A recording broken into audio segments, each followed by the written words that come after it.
मरियम नवाज शरीफ साहबा ने तारीख रकम कर दी और कौमी असम्बली का अजलास ताखीर का शिकार क्यों? इमरान खान न्याजी और बुशरा पिंकी पिगनी के ऊपर फर्द जुर्म आए, आर्टिकल 6 लगने की तैयारी। ये एस्टेब्लिशमेंट की जमातों का ये तोरा इम्तियाज है। मरियम साहबा ने भी जब ये मुंतखब हुई उन्होंने काफ़ी फुर्तियाँ दिखाई।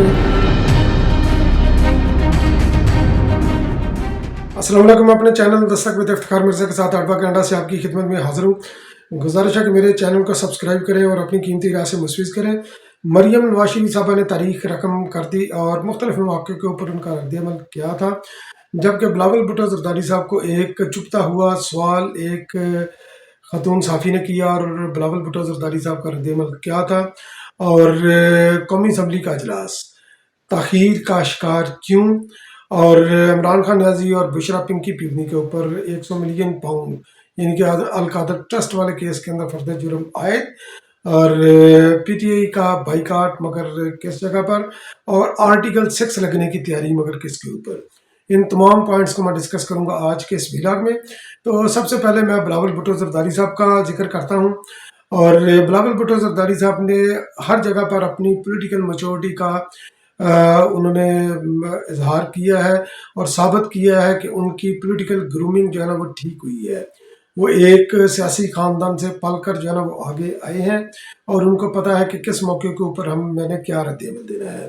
तो उनका कंपैरिजन भी हम कर सकते हैं मरियम नवाज शरीफ साहबा के साथ इस वक्त, चूँकि इस वक्त वो मीडिया की जो है ना वो स्ट्रीम लाइन के अंदर है और ये इस्टेब्लिशमेंट की जमातों का ये तोरा इम्तियाज़ है, चाहे वो पीटीआई हो, चाहे नून लीग हो, मियाँ नवाज शरीफ का दौर हो, मियाँ शहबाज शरीफ साहब का दौर हो, या अभी जो हालिया दौर मरियम नवाज शरीफ साहबा का है, तो वो मीडिया के अंदर रहने का वो फ़न जानते हैं।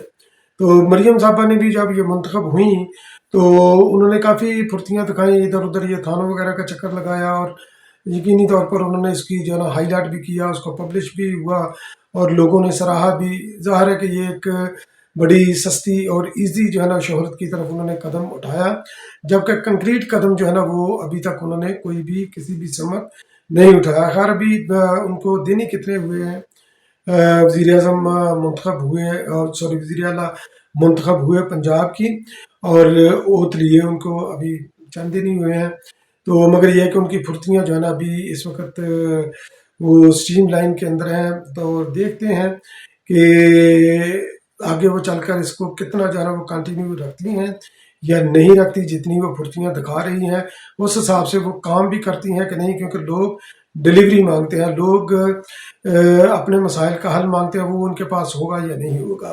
तो इसी तरह मरियम ये गई लाहौर सेक्रेटेरिएट के अंदर, तो उधर एक सहाफ़ी थे, गालबन दुनिया न्यूज़ के थे, तो उनके जनाब उन्होंने वो कोई कर रहे थे कैमरे के अंदर, अपने कैमरे के अंदर वो कैच कर रहे थे, वीडियो बना रहे थे। तो उनको बुरी तरह जो है ना ये झटका गया मरियम साहबा के सिक्योरिटी वाले ने, और उनका कैमरा वगैरह भी उनसे वो छीन लिया गया या उनकी वीडियो जो है ना वो रिकॉर्डिंग उनकी बंद कर दी गई। आप इसको देख भी सकते हैं। जबकि दूसरी तरफ बिलावल भुट्टो ज़रदारी साहब, तो वो भी इस वक्त चूँकि मीडिया के साथ उनकी इंट्रैक्शन जो है ना वो सबसे ज़्यादा है और बड़े अच्छे तरीके से खूबसूरती से वो प्रोफेशनल तरीके से एक सही मंजे हुए सियासतदान की तरह वो मीडिया को वो हैंडल करते हैं। एक चकवा एक सहाफ़ी थी, तो उन्होंने जनाब ज़िक्र किया, उन्होंने बल्कि एक सवाल दागा बिलावल भुट्टो ज़रदारी साहब को, उन्होंने बाउंसर मारने की कोशिश की और बिलावल भुट्टो ज़रदारी साहब ने बड़ा खूबसूरत अंदाज से उसको जो है ना वो टाइटल किया। उन्होंने बोला कि सिंध के अंदर जो है ना ये सिंध जो है ना वो गुज़श्ता काफ़ी अरसे से कई सालों से पाकिस्तान पीपल्स पार्टी की हुकूमत है और सिंध के अंदर खातर खा तरक्की नहीं हुई, और आपने फिर ये तीसरी बार मुराद अली शाह साहब को जो है ना ये आपने वज़ीर आला जो है ना सिंध का नामज़द कर दिया। तो बिलावल भुट्टो ज़रदारी साहब ने जो है ना वो, और साथ उन्होंने ये भी बोला कि ये मुराद अली शाह साहब ने क्या डिलीवर किया कि आपने तीसरी बार जो है ना उनको वो वज़ीर आला जो है ना ये नामज़द कर दिया सिंध के लिए।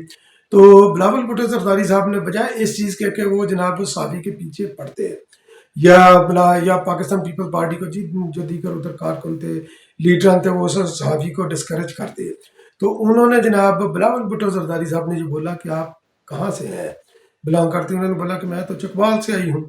तो उन्होंने बोला हाँ फिर आपकी बात ठीक है, क्योंकि चकवाल में मुराद अली शाह साहब ने डिलीवर नहीं किया। تو اس حوالے سے آپ کا جو ہے نا یہ سوال بچا ہے. تو بہرحال بہت اچھے طریقے سے انہوں نے اس کو ہینڈل کیا. اور باقی مریم صاحبہ جس طرح یہ پھرتی دکھا رہی ہیں اور پاکستان پیپل پارٹی کو کے جو سندھ کے اندر جو آلریڈی پروگرام ہے تو انہی کی بیسیکلی وہ کاپی کر رہی ہیں. اور سولر پینل کا حوالے سے مفت بجلی کے حوالے سے بھی اس وقت وہ تذبذب کا شکار ہیں کہ کس طرح اس کو پورا کیا جائے. تو بلاول بھٹو زرداری صاحب اپنے ورکرز کے درمیان بھی نہ صرف گھلتے ملتے ہیں بلکہ اپنے لیڈران کی بھی وہ بڑی عزت و تکریم کرتے ہیں. مریم صاحبہ ایک تقریب کے اندر تھیں تو وہاں پر عظمیٰ کاردار جو کہ پی ٹی آئی کو چھوڑ کر حمزہ شہباز شریف صاحب جو وزیر اعلیٰ بنے تھے تو اس وقت وہ آگئی تھی جناب. یہ انہوں نے ووٹ دیا تھا حمزہ صاحب کو. تو نون لیگ کے ساتھ ان کی جو ہے نا وہ اس وقت سے ان کا تعلق تھا. ابھی بھی وہ ریزرو سیٹ کے اوپر وہ ایم پی منتخب ہو کر پنجاب اسمبلی کے اندر آئیں تو ایک جگہ پر وہ بیٹھی ہوئی تھی. وہ اس کے انہوں نے مریم صاحبہ ادھر سے آ رہی ہیں تو وہ جناب اپنی جگہ سے اٹھی. یقینی طور پر وہ ادھر بیٹھ کر کچھ کھا رہی تھی, آپ اس کو دیکھ بھی سکتے ہیں. تو وہ اٹھیں اور اٹھ کر انہوں نے مریم صاحبہ کو گلے لگایا. پہلے ایک جو ہے نا وہ ہاتھ ڈالا جس طرف سے مریم آ رہی تھی, پھر دوسری طرف سے انہوں نے ہاتھ ڈالا. مریم نے بڑا جو ہے نا وہ ہاتھ ان کا جھٹک دیا, بڑے یعنی کہ غصے کا اظہار کر کے ہاتھ جھٹک دیا. وہ میڈیا کے اندر بھی کافی آیا, سوشل میڈیا کے اوپر بڑی لے طے ہوئی, مگر وہ عظمیٰ کاردار صاحب نے اس کے اوپر وضاحتی بیان دے دیا کہ میں حلوہ پوڑی کھا رہی تھی تو میرے ہاتھ جو ہے نا وہ تیل کے ساتھ تھی. مگر ریگارڈلیس کہ انہوں نے وہ اس کی وضاحت بھی بیان کر دی. مگر جس طریقے سے چونکہ ان کے ظاہر ہے کہ دونوں ہاتھوں کو لگے ہوں گے, اگر ایک ہاتھ نہیں جھٹکا تو دوسرا مریم نے جھٹکا تو یہ ایک بہت ہی برا جیسچر تھا. اسمبلی کے اندر بھی جس طرح انہوں نے یہ کیا پہلے اجلاس کے اندر وہ بھی آغاز اچھا نہیں کیا نون لیگ نے, کیونکہ پنجاب کے اندر کنفرنٹیشن ہوتی ہوئی نظر آ رہی ہے. تو عظمیٰ بخاری صاحبہ انہوں نے بھی جناب جس طرح عمران خان, کیونکہ اسٹیبلشمنٹ کی جماعتیں ہیں نا ان کا طریقہ کار ایک ہی ہوتا ہے. جس طرح میں نے یہ وہ مریم صاحبہ کا وہ صحافی کا واقعہ بیان کیا, اسی طرح عظمیٰ بخاری صاحبہ نے میڈیا کے اوپر آ کر انہوں نے یہ بیان جاری کیا کہ چیف منسٹر صاحبہ ہماری ریڈ لائن ہے, ان کی کردار کشی جو ہے نا وہ کوئی کرے گا ہم اس کو قبول نہیں کریں گے. یعنی کہ ایک ریڈ لائن عمران خان صاحب نے ان کا فالوورز نے مرتب کی تھی, یا عمران خان صاحب نے اپنے لیے وہ لائی تھی کہ عمران خان عزیز ہماری ریڈ لائن ہے. ادھر جناب جو ہے نا اسی کو کاپی کرتے ہوئے انہوں نے جناب مریم صاحبہ کو ریڈ لائن جو ہے نا انہوں نے ڈکلیئر کیا کہ ان کی کردار کشی جو ہے نا یہ ہماری ریڈ لائن ہے. بہرحال دیکھتے ہیں کہ یہ پنجاب کو لے کر یہ ایک بڑا اہم صوبہ ہے اور پنجاب پاکستان کا سب سے بڑا صوبہ ہے, اور اس کے اوپر جو ہے نا یہ مریم صاحبہ کو جو ہے نا وہ پہلی خاتون وزیر اعظم نامزد منتخب ہوئی ہیں, اور انہوں نے یقینی طور پر تاریخ رقم کی پاکستان کے کسی بھی صوبے کی جو ہے نا وہ پہلی وزیر اعلیٰ ہے. تو یقینی طور پر ایک تاریخی طور پر ان کا نام تو لکھا جائے گا.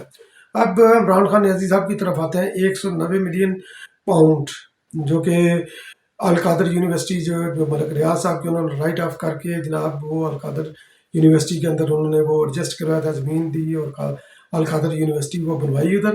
تو اس کے اوپر جناب عمران خان عزیز صاحب کے اوپر فرد جرم عائد ہو گئی ہے, اور اس کی باقاعدہ سماعت جو ہے نا یہ 6 مارچ کو ہوگی. تقریباً کوئی 50-55 کے قریب گواہان ہیں, تو پہلی سماعت کے اندر جو ہے نا 6 گواہان کے بیان کرم بند ہوں گے. تو اس کے اندر بھی یقینی طور پر عمران خان عزیز صاحب کی سزا پکی ہے, کیونکہ وہ خود اس کے اوپر جو ہے نا وہ ایکسیپٹ کر چکے ہیں. باقی جو عمران خان عزیز صاحب کو جو سزائیں ہوئیں, بشرا پنکی پیرنی کو جو سزائیں ہوئیں, اس کی اپیلیں جو ہے نا وہ لگی ہیں اسلام آباد ہائی کورٹ کے اندر. تو ان کی سماعت بھی جمعرات کو ہے, تو دیکھتے ہیں اس کے اندر کیا ہوتا ہے. اور بلاول بھٹو زرداری صاحب نے جب یہ میڈیا کے اوپر ٹاک کر رہے تھے تو اس وقت کیونکہ صدر عارف علوی صاحب کا کردار ہمیشہ سے مشکوک رہا ہے, انہوں نے پی ٹی آئی کے ایک تھڑے باز ورکر کے لیول سے ہٹ کر انہوں نے سوچا نہیں. ابھی جب کہ تمام ملک کے اندر انتخابات ہو چکے ہیں, رزلٹ ڈکلیئر ہو چکا ہے, تو وہ جناب ان کے پاس ریکوزیشن بھیجی گئی کہ آپ اجلاس طلب کریں قومی اسمبلی کا. انہوں نے قومی اسمبلی کا اجلاس طلب نہیں کیا. یہ اعتراض لگا دیا کہ ہاؤس کمپلیٹ نہیں ہے. کیونکہ ہاؤس کمپلیٹ کیوں نہیں ہے, کیونکہ پی ٹی آئی یا ریزرو سیٹیں ہیں خواتین کی, ان کا مسئلہ ہے. اور ریزرو سیٹیں جو لینے کے لیے طریقہ کار یہ ہوتا ہے کہ جس طرح یہ الیکشن جب اناؤنس ہوتا ہے تو اس کا تمام شیڈیول اناؤنس ہوتا ہے کہ آپ کاغذات نامزدگی اس وقت لیں گے, واپس لے سکتے ہیں, اسکروٹنی ہوگی, यानी कि एक तरीका कार है, उसी तरीका कार के मुताबिक जो है ना रिजर्व सीटों के लिए तमाम पार्टियों ने अप्लाई करना होता है। तो पीटीआई चूँकि इनके आज़ाद उम्मीदवार थे, उनको तवक्को नहीं थी कि इतने जीत जाएंगे, तो उन्होंने इल्हाक किया सुन्नी इत्तेहाद कौंसिल से। तो अब कि यकीनी तौर पर उनकी सीटें तो स्टे वो लगी हैं, ख़तरे के ऊपर लगी हैं, और ज़्यादा चांसेस है अगर कानून को फॉलो किया जाए, लॉ को फॉलो किया जाए, तो उनको सीटें उनका हक नहीं बनता। चूँकि आज़ाद उम्मीदवार सुन्नी कौंसिल के अंदर गए हैं, सुन्नी कौंसिल ने अगर मुतहदा सुन्नी कौंसिल ने अगर बर वक़्त उन्होंने शेड्यूल के मुताबिक उन्होंने अपनी मखसूस नशस्तें के लिए लिस्ट नहीं दी, तो उनको किसी भी सूरत ये हक नहीं दिया जा सकता कि वो उन सीटों को क्लेम करें। तो आरिफ अलवी साहब ने इसको प्ली बनाकर, इसका सहारा लेकर अजलास जो है ना वो बुलाने से इनकार कर दिया। हालांकि जो इलेक्शन एक्ट है या जो आइन है वो ये कहता है कि इलेक्शन का रिजल्ट जब अनाउंस हो जाए या इलेक्शन के कंडक्ट करने के 21 दिन बाद जो है ना ये इजलास बुलाना लाजमी होता है। तो वो 21 दिन बनते हैं 29 फरवरी को। 29 फरवरी को जो है ना स्पीकर कौमी असम्बली ने इजलास तलब कर लिया है, और जबकि एक बार फिर सदर को जो है ना ये रिक्वेजिशन भेजी गई है ताकि आप आए, आप जो है ना वो इसको अगर कोई भी यानी कि कोई लीगल फ्लॉ इसके अंदर है वो भी उसके अंदर दूर हो जाए। देखते हैं कि सदर कल का दिन है, यानी कि आज का दिन है जब ये वीरा का आपके पास जा रहा है, सदर उसके ऊपर जो है ना क्या एक्शन लेते हैं, क्या वो अपने प्रिंसिपल स्टैंड के ऊपर वो रहते हैं कि वो इस समरी को वापस करते हैं या दस्तखत करके भेजते हैं, क्या करते हैं ये देखा जाएगा। पर अजलास तो 29 फरवरी को होगा, और उसके अलावा जो है ना ये सदर के इंतखाब के लिए भी, क्योंकि आरिफ अलवी साहब 8 या 9 मार्च तक हैं, तो उसके लिए भी शेड्यूल का ऐलान जो है ना उसका भी ये कर दिया जाएगा कि भारत कागजात नामजदगी वगैरह को लेने का सिलसिला शुरू है। पीटीआई अब ये 29 को जो इजलास हो रहा है, पीटीआई उसका बाइकाट करने का सोच रही है। वो कह रही है पीटीआई ने, बल्कि सुन्नी इत्तेहाद कौंसिल, क्योंकि बैक्ड बाय पीटीआई, तो वो सोच रहे हैं कि हम ओथ सेरेमनी के अंदर हम ना आ जाएं, क्योंकि अगर वो चले गए तो फिर इसकी जो इजलास हो रहा है उसकी जो उसको लीगलाइज वो कर देंगे, उसकी एक्नॉलेज कर देंगे, तो वो नहीं चाहते। क्योंकि अगर आरिफ अलवी साहब ये असम्बली के ऊपर दस्तखत नहीं करते जो भेजी गई है अजलास बनाने के लिए, तो यकीनी तौर पर जो मुतहदा मजलिस सुन्नी कौंसिल है, मुतहदा सुन्नी कौंसिल, तो ये यकीनी तौर पर ये बाईकाट की तरफ सोचेगी। तो बहरहाल देखते हैं कि आने वाले दिन जो है ना काफ़ी सियासत के अंदर दिलचस्प होंगे। देखते हैं कि क्या सूरत हाल पैदा होती है। बहुत बहुत शुक्रिया मेरे वीडियो को वॉच करने का।